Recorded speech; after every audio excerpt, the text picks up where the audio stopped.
আগে কি করবে? তুমি নিজেকে জিজ্ঞেস করো, তুমি দেশকে কি দিবে? ক্লিয়ার? তুমি কখনো চাইবে না তোমার বাবা মা তোমার দেশ তোমার কি দিতে পারবে। তুমি বলবে যে আমি চেষ্টা করব আমি দেশকে কি দেব। বুঝতে পেরেছো? That is my dream.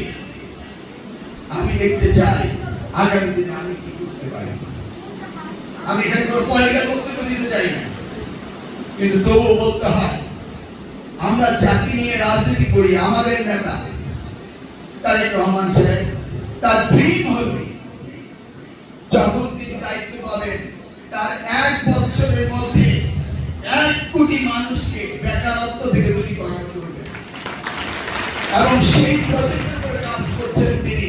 প্রথম বছরে 1 কোটি লোকের কর্মসংস্থান দেওয়া।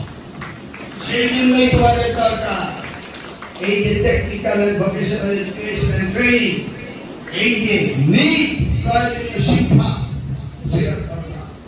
এবং এই 1 কোটি লোককে যদি কর্মসংস্থানের ব্যবস্থা করতে হয় তাহলে বাংলাদেশে কর্মসংস্থান বাড়াতে হবে, শুধু বাংলাদেশ, তাই না? তাতে কিন্তু সম্ভব না। সিঙ্গাপুর এয়ারলাইন্সে মোর দেন 450 তাদের বিগ ক্যারিয়ার আছে।